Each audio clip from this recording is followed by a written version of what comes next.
नमस्कार, मैं हूं श्वेता झा। स्वागत है आपका न्यूज पथ में। राह जिंदगी की हो या खबरों की, उसमें कई मोड़ होते हैं, कई रफ्तार होती है, कई पड़ाव होते हैं।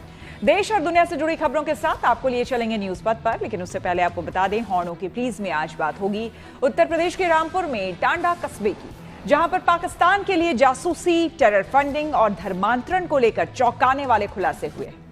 सियासी ढाबा में दिखाएंगे प्रधानमंत्री मोदी का कनाडा दौरा, जहां इजरायल ईरान युद्ध के बीच हो रहे G7 समिट पर दुनिया की नजरें। तो सोशल अड्डा में करेंगे दिल्ली यूनिवर्सिटी में छात्रों के लिए शुरू किए गए लव ब्रेकअप से जुड़े अनोखे कोर्स पर मंथन, और प्रगति मार्ग में दिखाएंगे नीट रिजल्ट में कैसे छाया मिर्जापुर का फ्री कोचिंग सेंटर। इसके अलावा खबरें और भी होंगी। आइए शुरू करते हैं न्यूज पथ पर सफर, और सबसे पहले आपको दिखाते हैं ऐसी तस्वीरें जिनका जिक्र सरेरा है। ये तस्वीरें सुर्खियों में भी है और सोशल मीडिया पर भी है। इनसे आपका बाखबर होना बेहद जरूरी है, क्योंकि चौराहे पर इन्हीं की चर्चा है, और चर्चा रेस्क्यू ऑपरेशन की भी है।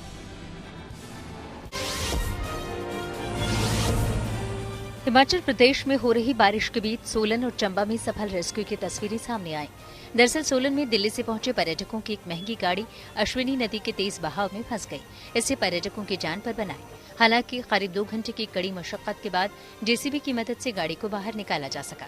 बताया जा रहा है कि पर्यटकों ने स्टंट दिखाने के चक्कर में अपनी गाड़ी नदी में उतार दी। तब नदी में पानी कम था, लेकिन फिर ऊपरी क्षेत्रों में बारिश होने से पानी का बहाव तेज हो गया और गाड़ी नीचे खिसकने लगी। बाद में स्थानीय लोगों ने उनकी मदद की। वहीं चंबा की रावी नदी में फंसे एक युवक को स्थानीय लोगों और दमकल विभाग की टीम ने रेस्क्यू किया। ये युवक रावी नदी में एक पथरीले हिस्से में फंस गया था और चारों ओर से बह रही नदी में धीरे धीरे पानी बढ़ रहा था, लेकिन फिर उसे किसी तरह निकाल लिया गया। अंतर्राष्ट्रीय योग दिवस से पहले देश भर में तैयारियां शुरू हो गईं। दरअसल सिक्किम के राज्यपाल ओम प्रकाश माथुर ने राजभवन में योग का खास सेशन आयोजित किया। इसमें बुजुर्गों और बच्चों के साथ कई लोगों ने हिस्सा लिया। साथ ही यहाँ स्पेशली एबल्ड भी योग के लिए पहुंचे। उधर यूपी के प्रयागराज में एक शानदार नजारा देखने को मिला। यहाँ कई युवा पानी के अंदर योग करते नजर आए। उन्होंने अनुलोम विलोम समेत कई आसन किए। साथ ही यहाँ से सभी को संदेश दिया कि योग कोई धार्मिक गतिविधि नहीं, बल्कि ये फिट रहने के लिए जरूरी है। बिहार के मोतिहारी में एक आरपीएफ जवान एक महिला यात्री के लिए देवदूत साबित हुए। इस घटना का एक वीडियो भी सामने आया। दरअसल चकिया रेलवे स्टेशन से पाटलिपुत्र जा रही ट्रेन में चढ़ते समय इस महिला यात्री का पैर फिसल गया और वो महिला ट्रेन के नीचे गिर गई। इसके बाद वहां ड्यूटी पर तैनात आरपीएफ जवान जयप्रकाश यादव ने तत्परता दिखाई और उस महिला को हाथ पकड़कर तुरंत खींच लिया। महाराष्ट्र के वसई में एक पिता ने अपने बेटे के स्कूल के पहले दिन को खास बना दिया। दरअसल बच्चे के लिए रोल्स रॉयस और दूसरी कारों का काफिला बनाकर उसे स्कूल ले जाया गया। नवित भोईर ने अपने बेटे रियांश के लिए काफिले की कारों पर स्कूल चले हम और माई स्कूल डे के भी बोर्ड लगाए थे। साथ इन कारों को गुब्बारों से सजाया गया था। ऐसे में जिसने भी सड़क किनारे इन्हें देखा तो ये काफिला उनके बीच चर्चा का विषय बन गया। उत्तराखंड पुलिस के श्रद्धालुओं की मदद करने की वीडियो सोशल मीडिया पर वायरल हो गए। दरअसल ऋषिकेश में नीलकंठ महादेव मंदिर में दर्शन के लिए आई 57 साल की लक्ष्मी देवी अचानक सीने में दर्द के कारण मंदिर परिसर में ही बेहोश हो गईं। फिर वहां तैनात पुलिस जवानों ने तुरंत स्ट्रेचर की व्यवस्था कर उन्हें अस्पताल पहुंचाया। समय पर इलाज मिलने से अब वो पूरी तरह स्वस्थ हैं और परिवार के साथ अपने घर लौट गई हैं। वहीं एक और तस्वीर में नैनीताल पुलिस के जवान मंदिर में एक दिव्यांग श्रद्धालु की मदद करते दिखाई दिए। क्षेत्राधिकारी प्रमोद शाह ने संवेदनशीलता का परिचय देते हुए दिव्यांग को उठाकर सीढ़ियों से नीचे उतारा। जिंदगी का सफर सुहाना हो, इसके लिए सावधान रहना जरूरी है। रोजमर्रा की आपाधापी में कुछ देर बैठकर सोचना समझना भी जरूरी है कि आपके आसपास क्या हो रहा है, और जो कुछ हो रहा है उससे हमारी जिंदगी, हमारा परिवार कैसे प्रभावित हो सकता है। इसलिए हॉर्न बजाकर बाखबर करने वाली खबर जरूरी होती है। और आज की ये खबर सोना, जासूसी और टेरर फंडिंग हब से जुड़ी हुई है। ये कहानी किसी बॉर्डर वाले राज्य की नहीं, बल्कि उत्तर प्रदेश के एक छोटे से कस्बे से जुड़ी है। उत्तर प्रदेश में रामपुर जिले के टांडा कस्बे में, जहां मसाले के व्यापार की आड़ में पाकिस्तान के लिए जासूसी का खेल चल रहा था, जहां धर्मांतरण से लेकर टेरर फंडिंग और सोने की तस्करी का पूरा नेटवर्क सक्रिय था। लेकिन पुलिस ने मुस्तैदी दिखाते हुए इस गठजोड़ का भंडाफोड़ कर दिया। ऐसे में जरूरी है कि सोना, जासूसी और टेरर फंडिंग के नेक्सस को लेकर खुद भी सतर्क हो जाएं और दूसरों को भी सावधान करने के लिए हॉर्न बजाएं।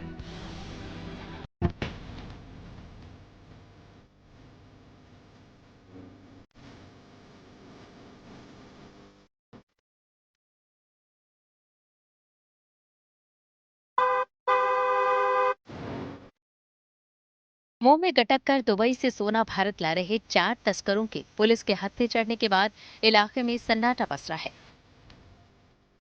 पुलिस की गाड़ियों और बजते सायरन को सुनकर लोग छापेमारी का अंदेशा लगाने लगते हैं। हाल ही में दुबई से लौटे 4 युवकों ने अपने पेट में कैप्सूल के रूप में सोना छुपा रखा था। ये सभी दिल्ली एयरपोर्ट से होकर निकले और रामपुर के रास्ते टांडा पहुंचने वाले थे। 23 मई को रास्ते में बदमाशों ने उनका अपहरण कर सोना लूटने की कोशिश की थी, लेकिन पुलिस ने मुस्तैदी दिखाते हुए अपहरणकर्ताओं को दबोचा और सोना तस्करी के रैकेट का पर्दाफाश कर दिया। अपहरण और लूट की साजिश नाकाम हुई। 2 बदमाश राजा चौधरी और तुफैल मुठभेड़ में गिरफ्तार हुए थे। पूछताछ में उन्होंने ये बताया कि जो किडनैपिंग इन लोगों ने की थी 7 लोगों की, उस किडनैपिंग के पीछे एक मोटिव था, और मोटिव ये था कि इसमें से कुछ लोग दुबई से आ रहे थे और उनके पास गोल्ड होने की संभावना थी। उन लोगों ने गोल्ड एक तरह से कंसील किया हुआ था अपने स्टमक में, और उसको लेने के लिए इन लोगों ने ये किडनैपिंग की थी। इस बात पे हम लोगों ने ऐसे जो इनकाउंटर हुआ था उसमें मुकदमा पंजीकृत किया था, और मुकदमा पंजीकृत करने के बाद उसकी मेडिकल रिपोर्ट भी हुई। उसमें उसी इन्वेस्टिगेशन के प्रोसेस में जो लोग किडनैप्ड हुए थे उनका भी हम लोगों ने मेडिकल कराया था। उसी समय हम लोगों ने, चूंकि ये बात बताई गई थी कि इनके स्टमक में कुछ हो सकता है, कुछ इस तरह के जो धातु हैं, उसके लिए हम लोगों ने मेडिकल से रिक्वेस्ट किया, उनकी स्कैनिंग कराई गई और स्कैनिंग में ये बात सही पाई गई। उसमें से 4 जो किडनैप थे, जिनका अपहरण हुआ था, उन 4 लोगों के स्टमक में एक्सरे में क्लियर कट मेटल्स दिखाई दिए। अब हालात ये हैं कि रामपुर के टांडा में सोना तस्करी और जासूसी का कलंक लगने के बाद यहाँ की रौनक कम हो गई है। रात के समय चाय के होटलों पर लगने वाली भीड़ कम हो गई है। लोगों का कहना है कि पुलिस जांच के डर के कारण लोगों ने यहाँ आना कम कर दिया है। आधी रात तक खुलने वाला झंडा चौक के इस होटल के अलावा सभी चाय की दुकानों पर रात को होने वाली रौनक गायब है। इन होटलों पर अक्सर सोना तस्कर और फाइनेंसर बैठकर धंधे की बातचीत में मशगूल रहते थे।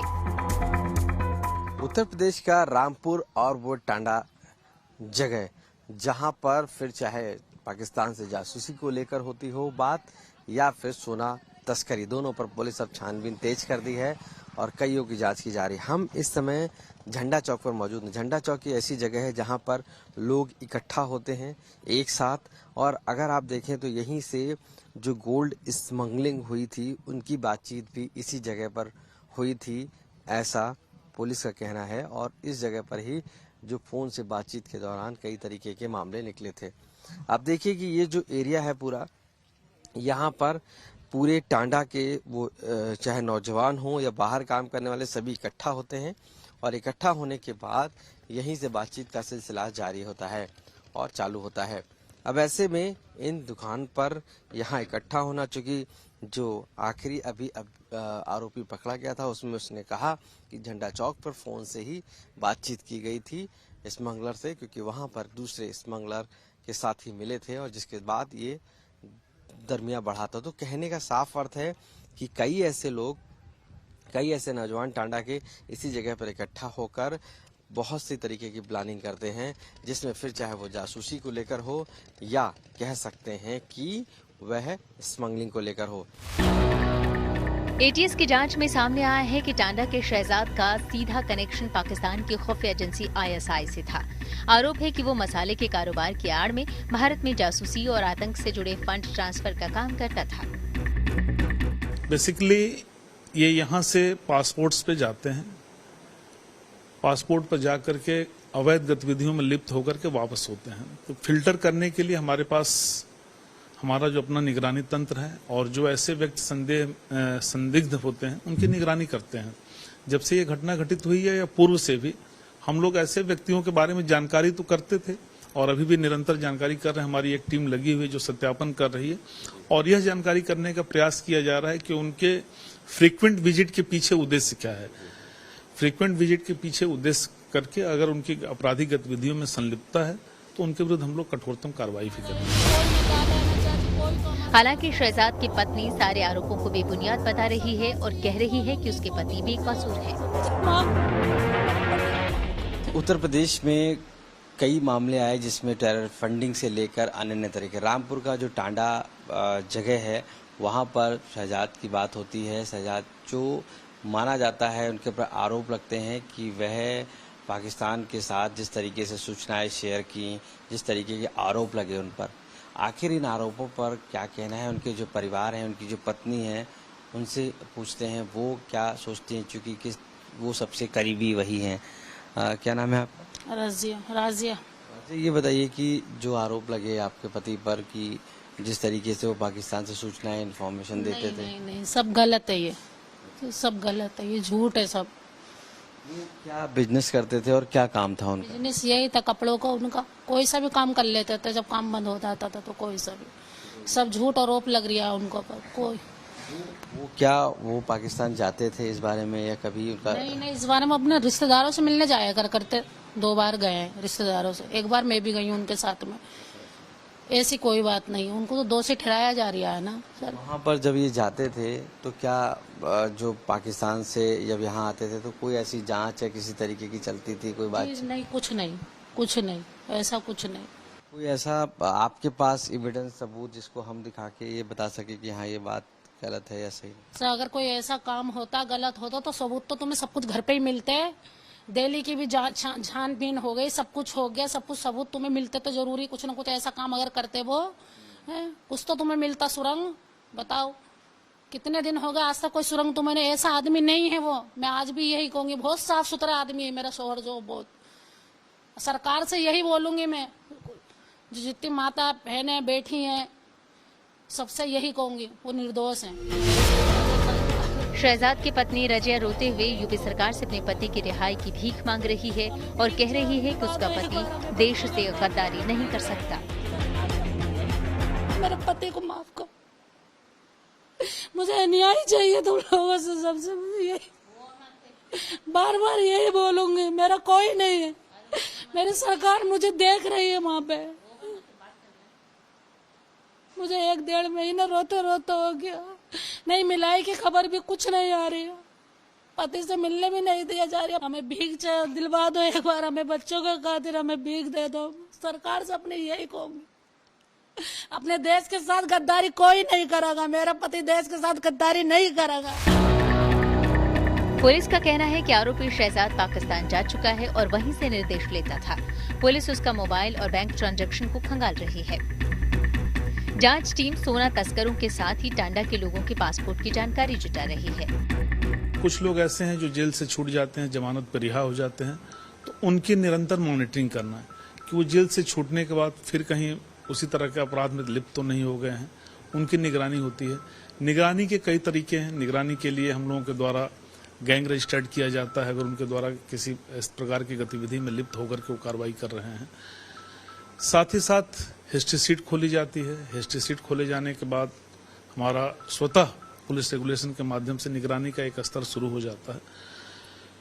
तो एक तो जो अभियोग पंजीकृत होने के बाद न्यायालय तक पहुंचाना और न्यायालय में प्रभावी पैरवी करना, और जो व्यक्ति जमानत पर हो उसकी गतिविधियों की निगरानी करना।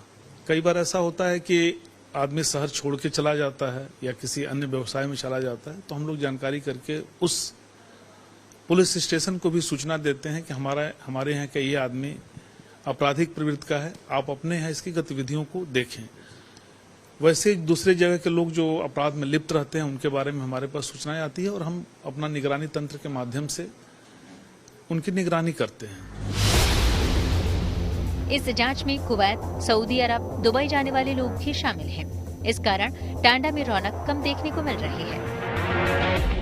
अनसर सर बाप यहीं रहते हैं, कुछ समय पहले जेल में थी, अब यहीं पे हैं। अनस ये यहाँ से मजदूरी करने के लिए बताया गया था कश्मीर। वहाँ से किसी बिना पे ये खास मुझे नहीं पता, तो वो वहाँ से ही जेल चला गया। मुझे ही पता चला जेल चला गया, फिर उसकी जमानत हो गई, गांव आ गया वो। अब सर पता लेना पड़ेगा गांव में ही है या कहीं मजदूरी करेगा।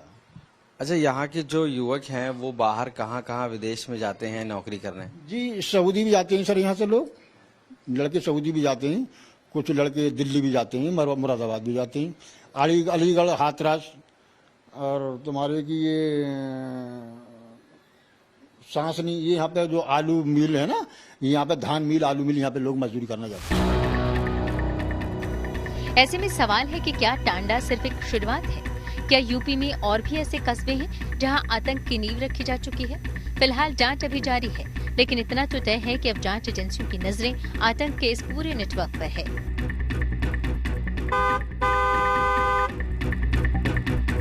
जाहिर है रामपुर का टांडा सोना, जासूसी और टेरर फंडिंग का हब बन चुका है, जिससे सुरक्षा का खतरा बढ़ने की आशंका है। ऐसे में जरूरी है कि सोना, जासूसी और टेरर फंडिंग के नेक्सस को लेकर खुद सतर्क हो जाएं और दूसरों को भी सावधान करने के लिए हॉर्न बजाएं। रामपुर से आशीष श्रीवास्तव के साथ bureau report, good news today.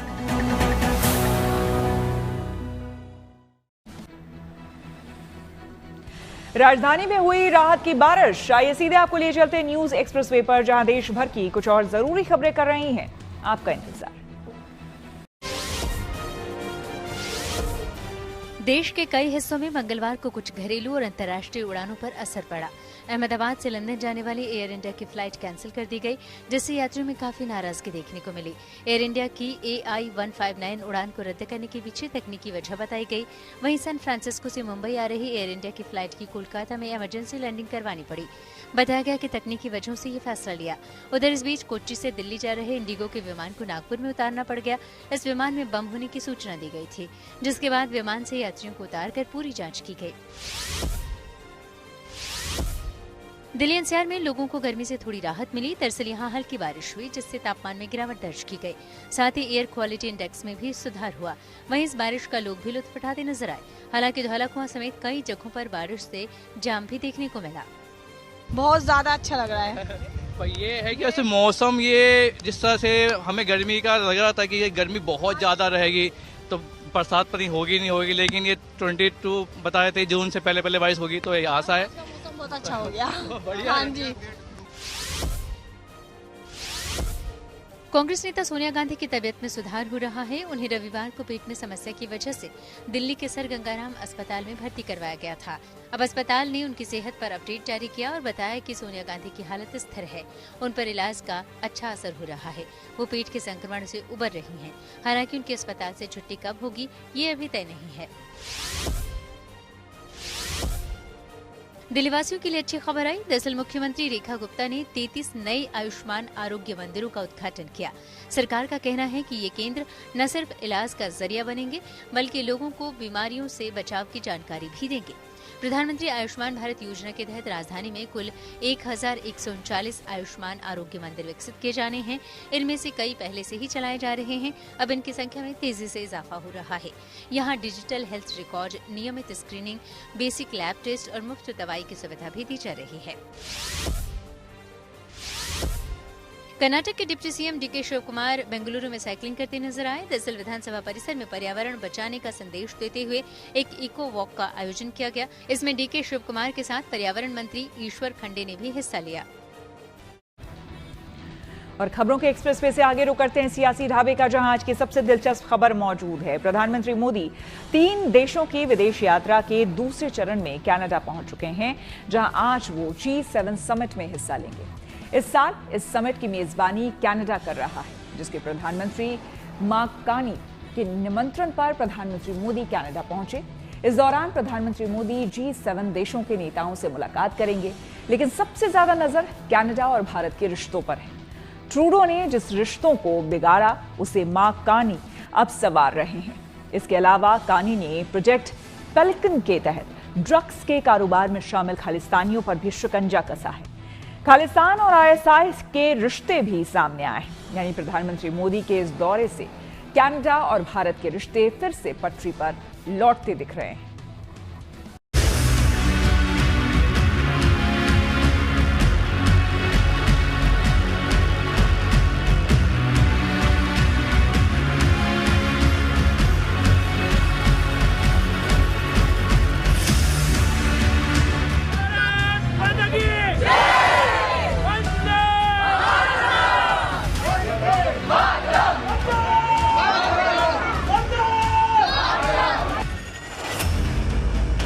Cyprus दौरे के बाद प्रधानमंत्री मोदी कनाडा पहुंचे। तो वहां कैलगरी एयरपोर्ट पर उनका जोरदार स्वागत हुआ।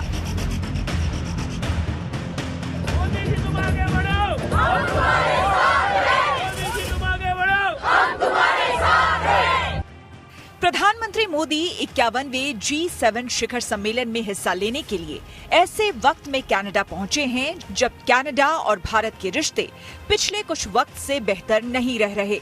बावजूद इसके कनाडा के प्रधानमंत्री मार्क कार्नी के निमंत्रण पर मोदी G7 समिट के लिए कनाडा पहुंचे। जानकार मान रहे हैं कि कनाडा की नई सरकार का ये कदम भारत के साथ संबंधों को सुधारने की दिशा में काफी अहम साबित हो सकता है।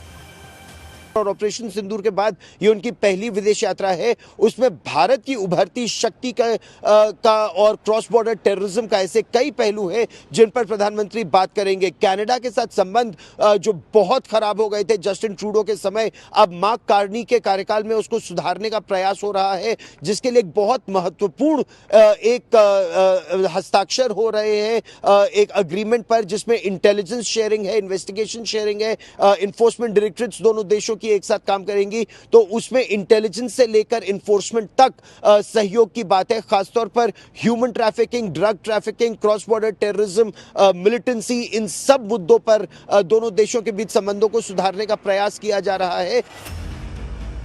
ट्रूडो के प्रधानमंत्री रहते कनाडा में खालिस्तान समर्थकों की अच्छी पैठ थी, इसलिए उनके इशारे पर भारत पर बेबुनियाद आरोप लगाए गए। मगर अब कनाडा की कमान एक अर्थशास्त्री मार्क कार्नी के हाथों में है, जिन्होंने भारत की वैश्विक आर्थिक ताकत का लोहा मानते हुए उसे G7 की बैठक का न्योता भेजा। There are certain countries that should be at the table for those discussions, and in my capacity as G7 chair, in consultation with others, some others, make those determinations. India, the 5th largest economy in the world, effectively the most populous country in the world, central to a number of those supply chains, at the heart of a number of those supply chains, so it makes sense.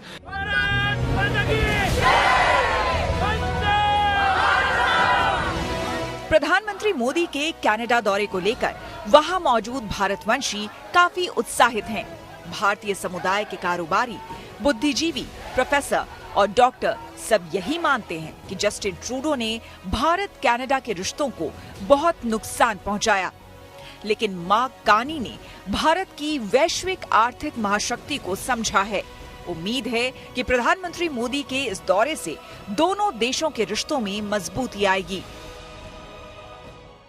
प्रधानमंत्री नरेंद्र मोदी की Calgary Canada यात्रा से भारत और Canada के बीच जो संबंध है उसमें एक रीसेट होने की उम्मीद है। रिश्ते जिनमें दरार आ गई थी, खटास बहुत ज़्यादा आ गई थी, यहाँ तक कि एक दूसरे के देशों से टॉप डिप्लोमैट्स वापस बुला लिए गए थे।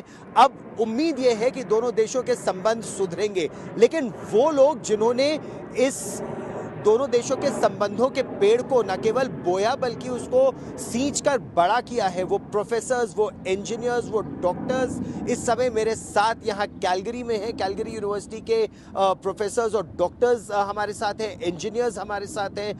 उनसे हम जानेंगे कि रिश्तों में दरार की क्या वजह है और उसे पाटा कैसे जाए और संबंधों को और मजबूत कैसे किया जाए। और मेरा बहुत सौभाग्य है कि कैलगरी यूनिवर्सिटी के प्रोफेसर्स और डॉक्टर्स और इंजीनियर्स इस समय हमारे साथ हैं। सर, आप ही से शुरुआत करते हैं। दोनों देशों के बीच संबंध, क्या ये रीसेट इस समय हो रहा है? डॉक्टर साहब। Yeah, my name is Dr. Lodha. I'm from University of Calgary. तो जो आपने बात कही है गौरव जी, वो बात सही है कि अभी जो वापस रीस्टार्ट हो रहा है और उसके पहले कुछ प्रॉब्लम हो गई थी। जो गवर्नमेंट थी पावर में, specially Trudeau government, they were very inclined towards this separatist group जो थे Khalistani group. Prime minister Carney का जो स्टैंस है और जो उनका सोचने का तरीका है वो हमारी पुरानी गवर्नमेंट से एकदम अलग है and he wants to diversify. तो ऐसा लगता है कि अब हमारे इंडिया और कनाडा के जो रिश्तों में दरार आ गई थी वो वापस पुरानी तरह और भी मजबूत हो। प्रधानमंत्री मोदी यूक्रेन के राष्ट्रपति व्लादिमीर जेलेंस्की, मेक्सिको की राष्ट्रपति क्लॉडिया शेनबॉम, इटली की प्रधानमंत्री जॉर्जिया मेलोनी, जर्मनी के चांसलर फेडरिक मर्ज, फ्रांस के राष्ट्रपति इमैनुअल मैक्रो और ब्रिटेन के प्रधानमंत्री कीर स्टारमर से मुलाकात करेंगे। इस मुलाकात में ऊर्जा सुरक्षा, टेक्नोलॉजी और इनोवेशन सहित कई अहम वैश्विक मुद्दों पर चर्चा होने की संभावना है। अब इन मुलाकातों पर सिर्फ भारत ही नहीं, पूरी दुनिया की नजर है, जो अमेरिका के अलग थलग रुख अपनाने के बाद नए गठबंधन की कोशिशें कर रहा है। ये 6वीं बार है जब भारत को G7 में आमंत्रित किया गया है और ये दिखलाता है कि भारत विश्व के स्टेज पे कितना कितना महत्वपूर्ण है। इसके अलावा G7 में इस बार जो चर्चा होगी, वार्तालाप होगी, उसमें देखने को मिलेगा एनर्जी सिक्योरिटी के बारे में, नई टेक्नोलॉजीज के बारे में, AI हुआ, इनोवेशन हुआ। तो ये सब विषय ऐसे हैं जो हमको छूते हैं और इसमें भारत के इनके बारे में क्या राय है ये बताया जाएगा। इसके अलावा समिट के आसपास जो दूसरे देशों के साथ भी मीटिंग्स होंगी, उसमें दूसरे जो प्रधानमंत्री होंगे या उनके राष्ट्रपति होंगे, उनसे भी मुलाकात होगी। कनाडा के बाद प्रधानमंत्री मोदी क्रोएशिया का दौरा करेंगे, जहां वो राष्ट्रपति जोरान मिलानोविच और प्रधानमंत्री आंद्रेज के साथ द्विपक्षीय वार्ता करेंगे। Bureau report, good news today. News paper पर आगे है धन बाजार, जहां शेयर बाजार से लेकर कारोबार तक की सभी अहम खबरें होती हैं, जिसका सीधा रिश्ता आपकी आमदनी आपकी जेब से होता है। तो तेज रफ्तार खबरों के बीच ये जरूरी खबरें छूट ना जाए, इसलिए सीधे आपको लिए चलते हैं धन बाजार। हफ्ते के दूसरे कारोबारी दिन शेयर बाजार में गिरावट देखने को मिली। मंगलवार को सेंसेक्स 213 अंक लुढ़ककर 81,583 पर बंद हुआ। वहीं निफ्टी भी 93 अंक फिसला, ये गिरकर 24,853 पर आ गया। सोने की कीमत में गिरावट आई। दिल्ली सर्राफा बाजार में मंगलवार को सोना 1200 रुपए फिसल गया। इसके साथ ही दिल्ली में 10 ग्राम सोने की कीमत घटकर 1,01,70 रुपए पर आ गई। हालांकि चांदी की कीमत 100 रुपए बढ़ी। अब दिल्ली में 1 किलो चांदी की कीमत 1,07,200 रुपए हो गई। मंगलवार को डॉलर के मुकाबले रुपया फिसल गया। इसमें 19 पैसे की गिरावट आई। इस तरह $1 के मुकाबले रुपए की कीमत 86 रुपए 23 पैसे हो गई। मर्सिडीज बेंज इंडिया ने अपनी इलेक्ट्रिक सेडान EQS 580 का सेलिब्रेशन एडिशन भारत में लॉन्च कर दिया। इसकी कीमत 1,30,00,000 रुपए है। इसकी सबसे बड़ी खासियत ये है कि इसकी पिछली सीटें ज्यादा आरामदायक और लग्जरी एहसास वाली हैं। पिछली सीटों में मसाज फंक्शन, लंबा सपोर्ट और 38 डिग्री तक रिक्लाइन करने की सुविधा दी गई है। इस कार की टॉप स्पीड 210 किलोमीटर प्रति घंटा है। Honda motorcycle and scooter India ने अपनी पॉपुलर एडवेंचर बाइक ट्रांसल्फ XL 750 का अपडेटेड वर्जन भारत में लॉन्च कर दिया। इसकी कीमत करीब 11 लाख रुपए रखी गई है। इसकी बुकिंग शुरू हो चुकी है। नई 2025 ट्रांसल्फ XL 750 में 5 इंच का full colour TFT instrument panel दिया गया है। साथ ही इसमें ऑप्टिकल बॉन्डिंग टेक्नोलॉजी का इस्तेमाल किया गया है, ताकि तेज धूप में भी स्क्रीन आसानी से दिखे। कंपनी ने इसे 2 नए रंगों में बाजार में उतारा है। न्यूज पथ के सफर में अब सोशल अड्डा का रुख करते हैं, जहां आज बात होगी DU यानी कि दिल्ली यूनिवर्सिटी में शुरू हुए एक अनोखे कोर्स की। दिल्ली यूनिवर्सिटी ने छात्रों को प्यार और ब्रेकअप का पाठ सिखाने के लिए एक अनोखा और ट्रेंडिंग इलेक्टिव कोर्स शुरू किया है। इस कोर्स का नाम है नेगोशिएटिंग इंटीमेट रिलेशनशिप। इसे 2023 में वेबसाइट पर लिस्ट किया गया था, जो कि अब 2025-26 सेशन से लागू हो गया है। इस कोर्स का मकसद नई पीढ़ी के छात्रों को रिलेशनशिप की जटिलताओं को समझाना और इमोशनली मजबूत बनाना है। DU के डिपार्टमेंट ऑफ साइकोलॉजी के मुताबिक इस कोर्स में स्टूडेंट्स को रिलेशनशिप को संभालने, ब्रेकअप में क्या करें और रिलेशनशिप में रेड फ्लैग कैसे पहचानें जैसे विषयों को पढ़ाया जाएगा। कोर्स 4 क्रेडिट का है, जिसमें हर हफ्ते 3 लेक्चर और 1 ट्यूटोरियल होगा। ट्यूटोरियल में लव और ब्रेकअप से रिलेटेड मूवीज पर बात होगी। डेटिंग कल्चर से जुड़े टॉपिक्स पर डिस्कशन भी होगा। डिस्कशन के दौरान छात्र बिना किसी जजमेंट के अपने रिश्तों पर खुलकर बात कर सकेंगे।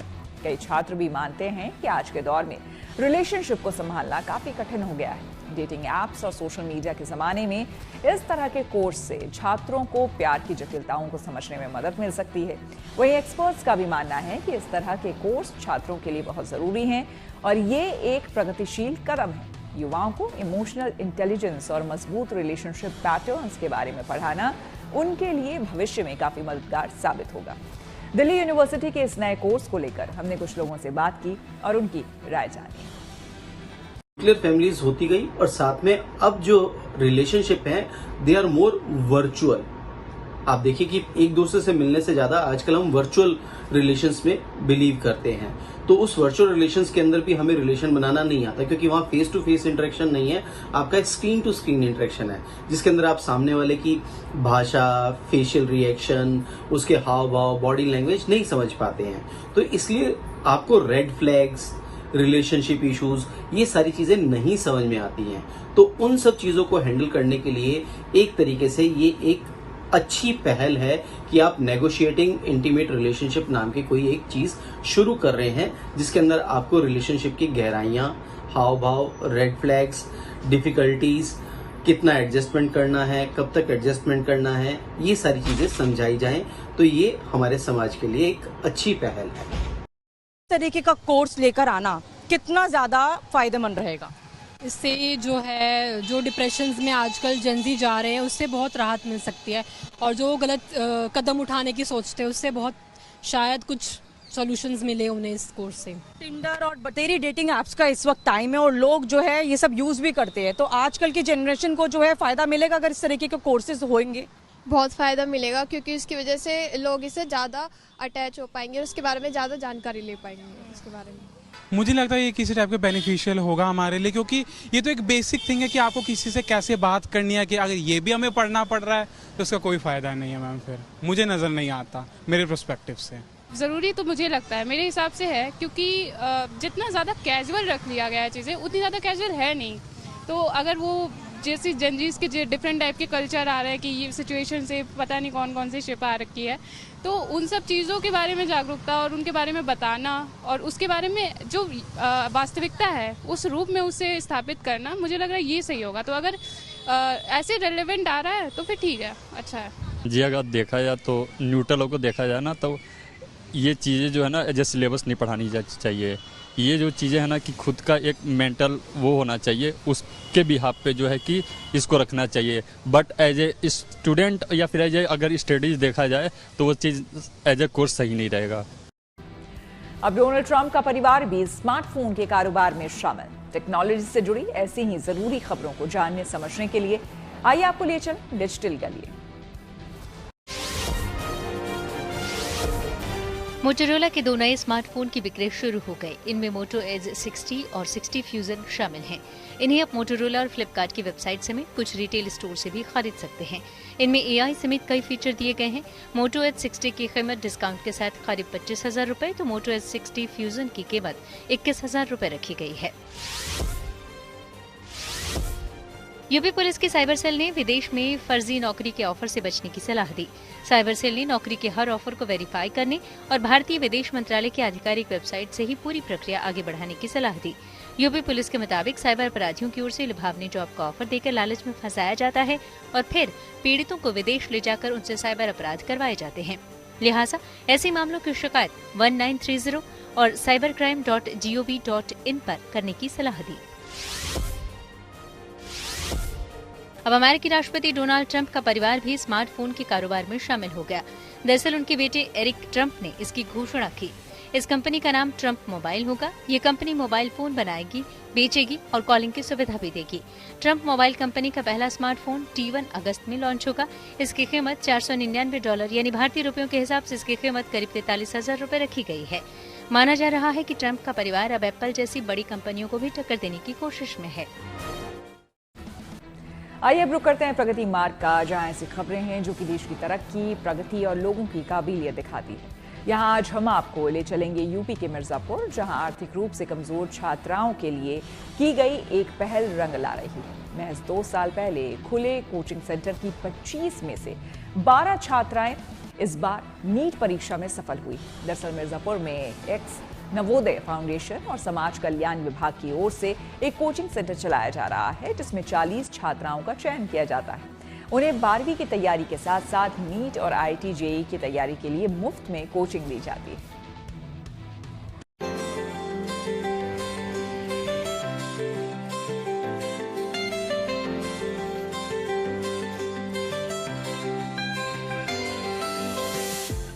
नीट का रिजल्ट आते ही मिर्जापुर की ये कोचिंग क्लास अचानक सुर्खियों में आ गई है। इस कोचिंग में पढ़ने वाली 12 छात्राओं ने नीट परीक्षा पास करके कामयाबी की मिसाल पेश कर दी है। ये कामयाबी खास इसलिए भी है क्योंकि ये कोचिंग सेंटर आर्थिक रूप से कमजोर परिवारों की बच्चियों का भविष्य संवारने का काम कर रहा है। यहाँ का माहौल बहुत ही अच्छा है। समाज कल्याण विभाग से भी हम लोगों को काफ़ी सपोर्ट मिला, स्कूल के लोगों ने भी काफ़ी सपोर्ट किया और सबसे बड़ी बात ये बच्चे बहुत मेहनती हैं, तो इनकी मेहनत के साथ साथ हम लोगों ने भी काम किया जिसका रिजल्ट हमको दिख रहा है। हमारा लक्ष्य है कि अगली बार हमारे जितने भी बच्चे आए हैं वो सब के सब सेलेक्ट हो जाए। बड़ा आसान चलता है, बीच बीच में इनको मोटिवेट किया जाता है और बताया जाता है कि देखो टेंशन नहीं लेना, क्योंकि बच्चे कभी कभी टेंशन ले लेते हैं। उनको तरीके बताए जाते हैं कि कैसे टेंशन रिलीज करना है। हम लोग तुम्हारे साथ हैं, कोई प्रॉब्लम होता है तो हम लोगों को बताओ, हम लोग उसके क्वेश्चन का प्रॉब्लम जो है सॉल्व करते हैं। यूपी के मिर्जापुर में समाज कल्याण विभाग ने एक्स नवोदय फाउंडेशन की मदद से इस कोचिंग सेंटर की शुरुआत 2023 में की थी। 2 साल की पढ़ाई के बाद इस साल 25 छात्राओं ने नीट का एग्जाम दिया। इनमें से 12 छात्राओं को इस परीक्षा में कामयाबी मिली। कोचिंग सेंटर पूरे प्रदेश से नीट और जेईई परीक्षा के लिए 20-20 छात्राओं का चयन करता है। इन छात्राओं के रहने और खाने का मुफ्त इंतजाम भी कोचिंग सेंटर ही करता है। पहले बैच की कामयाबी के बाद नए बैच की छात्राओं का हौसला और बढ़ गया है। यहाँ का रूटीन बहुत अच्छा है और जो सर लोग हैं हम लोग का डाउट भी क्लियर करते हैं और जो दीदियाँ क्वालिफाई हुई उनको देख के हम लोग का हौसला और भी बढ़ गया और हम लोग अब जम के मेहनत करेंगे और हम लोग भी दीदी की तरह अच्छा करके दिखाएंगे। एक तरफ नीट और जेईई परीक्षा के लिए तमाम कोचिंग सेंटर छात्रों से महंगी फीस वसूलते हैं, वहीं दूसरी तरफ आर्थिक रूप से कमजोर छात्राओं को मुफ्त शिक्षा देकर मिर्जापुर का ये कोचिंग सेंटर शिक्षा के क्षेत्र में मिसाल कायम कर रहा है। मिर्जापुर से Suresh Kumar Singh, good news today.